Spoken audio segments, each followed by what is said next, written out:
এবার আমরা এই দুটি ধর্মের ধর্মগ্রন্থগুলো সম্পর্কে জেনে নিই। হিন্দু ধর্মগ্রন্থগুলোকে প্রধানত দুই ভাগে ভাগ করা হয়।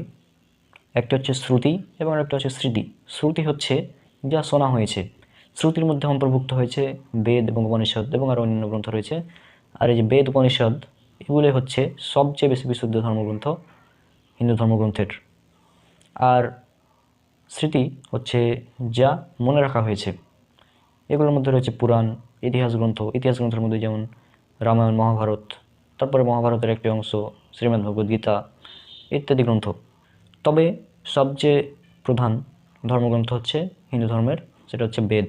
বেদের মধ্যে রয়েছে ঋগ্বেদ, যজুর্বেদ, সামবেদ, অথর্ববেদ। উপনিষদের মধ্যে অনেকগুলো উপনিষদ রয়েছে, তার মধ্যে অন্যতম হচ্ছে শ্বেতাশ্বত্র উপনিষদ এবং ছান্দোগ্য উপনিষদ। এছাড়াও আরও অনেক উপনিষদ রয়েছে।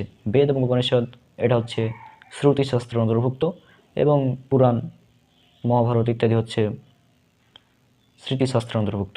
পুরাণের মধ্যে রয়েছে একটি ভবিষ্য পুরাণ, তারপর শ্রীমদ্ ভাগবত মহাপুরাণ, এছাড়াও আরও অনেক মৎস্য পুরাণ সহ আরও অনেক পুরাণ রয়েছে। তো এই হচ্ছে সংক্ষেপে হিন্দু ধর্মগ্রন্থের পরিচয়। এবার ইসলাম ধর্মগ্রন্থের পরিচয় সম্পর্কে আমরা জেনে নিই। ইসলাম ধর্মের প্রধান ধর্মগ্রন্থ হচ্ছে পবিত্র কোরআন মাজিদ, এবং কোরআন মাজিদের সহায়ক হিসাবে রয়েছে, অর্থাৎ কোরআন মাজিদের ব্যাখ্যা, সেটা হচ্ছে রাসূল সাল্লাল্লাহু আলাইহি সাল্লামের বাণী, অর্থাৎ হাদিস। সহিহ হাদিস হচ্ছে সেটাই যেটা রাসূল সাল্লাল্লাহু আলাইহি সাল্লামের নিজের মুখের বাণী বা তার অনুমোদন বা তার কর্ম, এটা হচ্ছে হাদিস। হাদিসগুলোর মধ্যে অনেকগুলো সহিহ হাদিস রয়েছে, যেমন বুখারী, মুসলিম, আবু দাউদ, তিরমিজি, নাসাই, ইবনে মাজাহ, মুওয়াত্তা মালিক, মুসনাদ আহমদ, মুসনাদ শাফি, মুসনাদ বাজ্জার ইত্যাদি অনেকগুলো হাদিস গ্রন্থ রয়েছে, মিসকাত, রিয়াদুস সালিহিন সহ অনেক। তার মধ্যে সবচেয়ে বিশুদ্ধ হচ্ছে সহিহ বুখারী এবং সহিহ মুসলিম।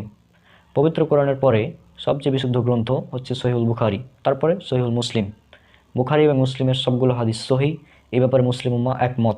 আর অন্যান্য গ্রন্থের মধ্যে আরও 4টি গ্রন্থ, যেটার মধ্যে রয়েছে সুনান আবু দাউদ, জামে তিরমিজি, ইবনে মাজাহ এবং নাসাই।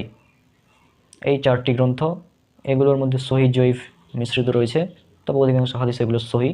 এই সুনান আবু দাউদ, তিরমিজি, ইবনে মাজাহ, নাসাই এবং বুখারী এবং মুসলিম, এই 6টি গ্রন্থকে একত্রে বলা হয় কুতুবে সিত্তা।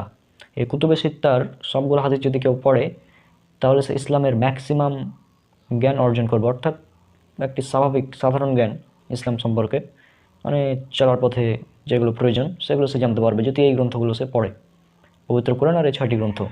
এছাড়াও আরও গ্রন্থ রয়েছে হাদিসের, যেমন মুওয়াত্তা ইমাম মালিক, মুসনাদে শাফিঈ, মুসনাদে আহমদ সবচেয়ে বড় হাদিসের গ্রন্থ। এছাড়াও রয়েছে মুসান্নাফ ইবনে আবি শাইবা, মুস্তাদরাক আল হাকিম ইত্যাদি অনেক গ্রন্থ রয়েছে। তাহলে আমরা ধর্মগ্রন্থ সম্পর্কে জানলাম।